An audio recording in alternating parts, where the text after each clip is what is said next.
realtor.org.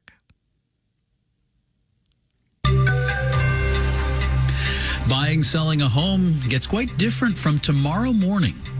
Marketplace Morning Report is supported by Progressive Insurance, offering small business owners protection for what they've worked hard to build with over 30 customizable coverages. Learn more at progressivecommercial.com. I'm David Brancacho. Some big changes to the real estate market are on the way starting this weekend. Under terms of a settlement, the National Association of Realtors is changing how real estate agents make their money. Buyers and sellers, this matters to you. Here's Marketplace's Henry Epp. In most states, home buyers haven't had to sign an agreement with their realtor before they go shopping for a home. The commission their agent eventually receives is typically paid by the home seller. It's usually about 5 to 6% of the home's cost, which the buyer's agent splits with the seller's agent. But now home buyers will need to negotiate agreements with their agents up front. Ryan Tomasello at the investment firm KBW says that could lead buyers to shop around more for a good agent. We think that buyer agents will also find that they need to compete more heavily on the quality of their services and the price of their services, which has not historically been the case.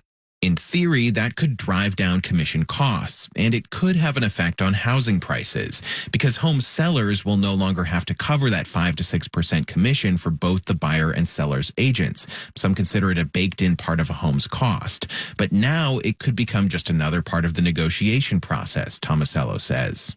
No different than, say a home seller offering a concession to cover certain repairs or other closing costs. All these changes could drive some realtors out of the industry, Tomasello says, but it could also spur some innovation. I'm Henry Epp for Marketplace. Yesterday's news of strong shopping midsummer shushed talk of any recession. Au contraire, it seems. Later today, we'll get a preliminary reading on consumer sentiment for August. It's supposed to hold pretty steady. This morning, stock index futures, at least the Dow and the NASDAQ, are little changed. We're also going into the second half of August here. The S&P IC is up slightly for the month so far. Remember the big plunge? Gone. We're also tracking what could be the biggest hack of data ever. It happened this spring from a company that does background checks, a company that held 2.9 billion records on people. Our coverage will be in the Marketplace Morning podcast feed if you miss it on the air. Marketplace Morning Report is supported by Amazon Business, aiming to help save time by offering smart business buying solutions so there's more time to focus on growing the business and less time doing the admin. More at amazonbusiness.com. And by Bitwarden Password Manager, designed to empower travelers who need access to secure logins from any device and any place. Available to download at bitwarden.com. Now let's check up on the green energy transition in the quest to get to net zero greenhouse gas emissions by mid-century so we can keep the planet from overheating, from oceans rising, and people fleeing what become unlivable regions. Today, a reminder that this vast overhaul is not all just zeros and ones. It takes building a lot of new physical infrastructure. The McKinsey Global Institute is just out with a new report on this, showing most of the work is still ahead. For more, I'm joined by McKinsey's Mekhala Krishnan. Welcome. Great to be here with you, David. I mean, it was always hard. All of this is hard. But what have we been doing? The low-lying fruit? That's what we've been picking so far? Yeah, so that's exactly the kinds of questions we were investigating in this research. And indeed, what we find is while there's been a lot of momentum on many fronts, we've seen technology costs come down, we've seen deployment happen of many technologies.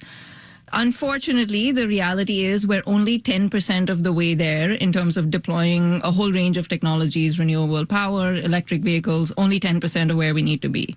And so the question we really wanted to ask with this work is, what do we need to do to get from 10% to 100%? What is that remaining 90%? What is it actually going to take?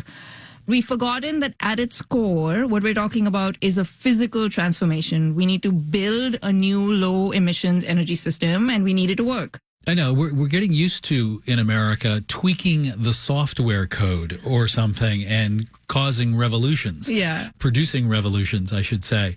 This requires heavy equipment, digging in the ground. It requires mining materials. Right. This is about building stuff and making sure that it works. I mean, I think one way people could approach this transition is to say, well, we're swapping in a light bulb that doesn't work with one that does. But actually, we're talking about rewiring the whole system, right? And so what we've come up with here is what we hope is a good blueprint for that rewiring. What we found was that about half of energy system-related carbon dioxide emissions are relatively easy. So these are areas where we've made meaningful progress. There's still work to be done to do the last mile of innovation to really accelerate deployment. So examples of this might be heat pumps and making sure that heat pump technologies work in the coldest climates. But about half of these challenges, 12, which we might alliteratively call the demanding dozen, are in areas where the challenges, the hurdles are much harder. Here, we have technologies that don't yet perform at the level that we need them to. And unfortunately, it's not just one technology that we need to get to work. To get this demanding dozen to work, we actually need a set of technologies to work together. So it's an interlinked challenge. So you've been down this deep rabbit hole. Are you left thinking that we can't actually pull this off because of these challenges that you detail? People often ask me this question, are you an optimist or a pessimist about the transition? And I would choose to say I'm a pragmatist about it. We have the easier stuff that we've identified. We need better batteries. We need more efficient electrolyzers to produce hydrogen. So we need innovation with a small I. But we also need innovation with a big I, meaning we need ways around the problem as well. We need to think about ways that we reconfigure the system as a whole to make it work. So examples of that might be for trucking. Batteries can sometimes struggle with long-haul distances with heavy payloads because batteries are heavy. If you need the truck to go a longer distance, you need a heavier battery. And so in that case, instead of going through the problem, meaning innovating on battery energy density, you could also go around the problem, reconfigure trucking routes to have them be shorter, for example. So even in these hardest challenges, we do identify areas of low-hanging fruit that can at least start to bend the emissions curve. And I think this is part of where we want the dialogue to change, which is not just 2050, but what can we do in the here and now? And then, of course, start to plan for the bigger transformations that are to come. McKinsey Global Institute partner, Mekhala Krishnan, thank you so much. Thank you, David. It was a pleasure. Be the person who knows the most about the energy transition at your next dinner party. The in-depth cut of our conversation will be streamable from Marketplace Online this morning. Our executive producer is Kelly Silvera, digital producer Dylan Mietinen, engineers Brian Allison and John Brewington. You're listening to the Marketplace Morning Report. From APM, American Public Media.